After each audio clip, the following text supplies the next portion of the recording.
di sini ditugaskan untuk membuat PowerPoint di mata kuliah ilmu gulma, itu tentang ekologi gulma.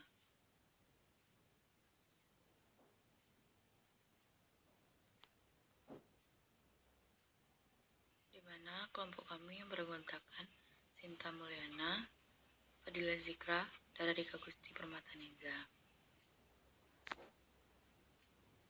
Baiklah, kita langsung saja masuk ke ekologi gulma.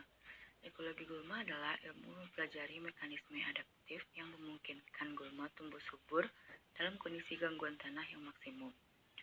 Pengaruh manusia yang kuat terhadap ekologi gulma. Kultivar baru mengubah arsitektur atau bentuk tanaman gandum dan padi, serta menghasilkan gabah yang lebih tinggi, bila kebutuhan produksi yang sesuai, yaitu sesuai dengan pupuk dan irigasi yang tersedia. Aspek biologi dan ekologi serta pengaruh terhadap manusia. Gulma sebagai tumbuhan yang membentuk populasi yang memasuki habitat tanaman yang dibudidayakan dan berpotensi menekan populasi tumbuhan yang dibudidayakan. Memahami ekologi tanaman gulma akan mengarah pada pencegahan, pengelolaan, dan pengendalian gulma yang lebih efektif. Selanjutnya yaitu pergeseran menuju sistem pengelolaan gulma berbasis ekologi terjadi setidaknya karena 6 alasan. Yang pertama yaitu gulma yang sangat rentan terhadap herbisida yang tersedia telah digantikan oleh spesies yang lebih sulit dikendalikan. Yang kedua, resistensi herbisida telah berkembang pada banyak spesies gulma.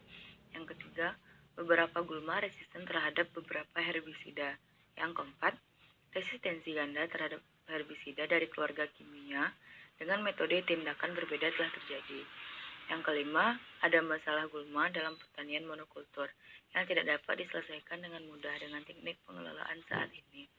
Yang keenam yaitu masalah gulma baru muncul dalam sistem pengolahan tanah yang berkurang dan minimum.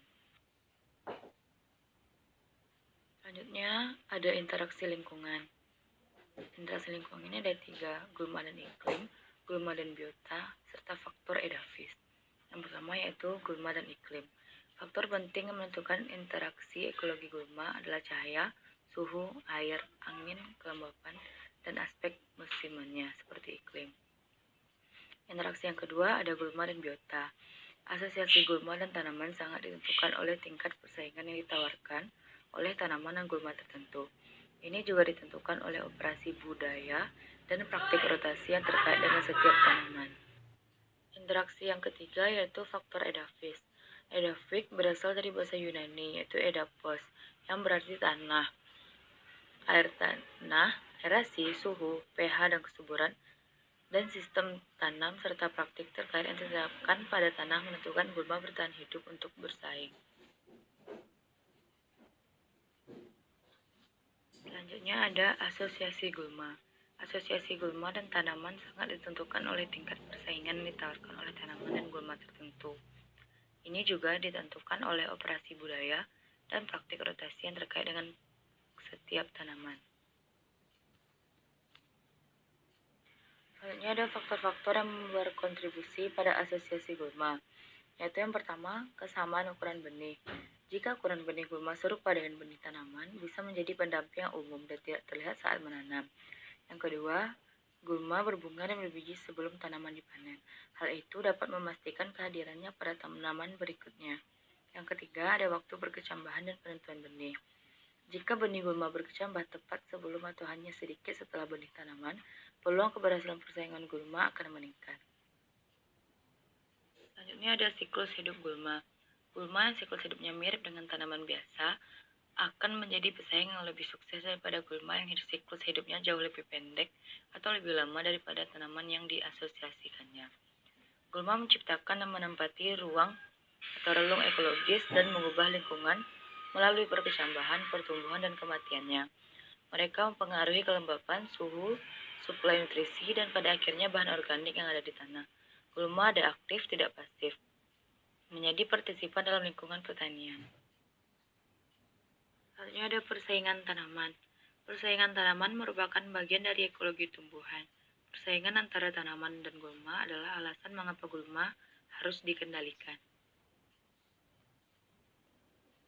Selanjutnya ada persaingan untuk cahaya. Total pasokan cahaya adalah yang paling dapat diandalkan dari beberapa sumber daya lingkungan yang dibutuhkan untuk pertumbuhan tanaman. Namun berbeda dengan air dan nutrisi, cahaya tidak dapat disimpan untuk digunakan nanti. Itu harus digunakan saat diterima atau hilang selamanya. Meskipun bervariasi dalam durasi, intensitas, dan kualitas, cahaya mengatur banyak aspek pertumbuhan dan perkembangan tanaman. Selanjutnya ada karakteristik tanaman dan daya saing. Tanaman yang paling kompetitif memiliki ciri-ciri sebagai berikut. Yang pertama, perluasan cepat dari kanopi daun yang tinggi. Yang kedua, daun horizontal dalam kondisi mendung dan daun miring-miring atau plagiotropik dalam kondisi cerah.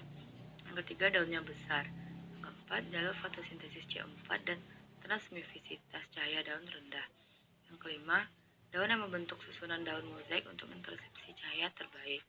Yang keenam, ada kebiasaan mendaki. Yang ketujuh, alokasi bahan kering yang tinggi untuk membangun batang yang tinggi. Yang kedelapan, perpanjangan batang yang cepat sebagai respon terhadap naungan.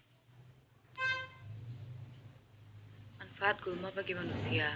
Beberapa manfaat yang diperoleh dari tumbuhan gulma antara lain sebagai berikut. Yang pertama yaitu sebagai bahan penutup tanah dalam bentuk mulsa yang kemudian akan meningkatkan bahan organik setelah melapuk, mengurangi atau mencegah bahaya erosi, dan sebagai bahan makanan ternak, sebagai penghasil bahan bakar seperti biogas dan arang, serta sebagai bahan baku industri atau kerajinan, seperti kertas dan anyaman.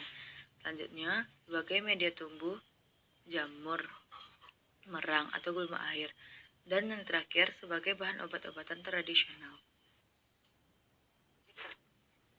Baiklah, mungkin hanya itu yang dapat kami sampaikan. Terus yang terkurang kami mohon maaf. Assalamualaikum warahmatullahi wabarakatuh.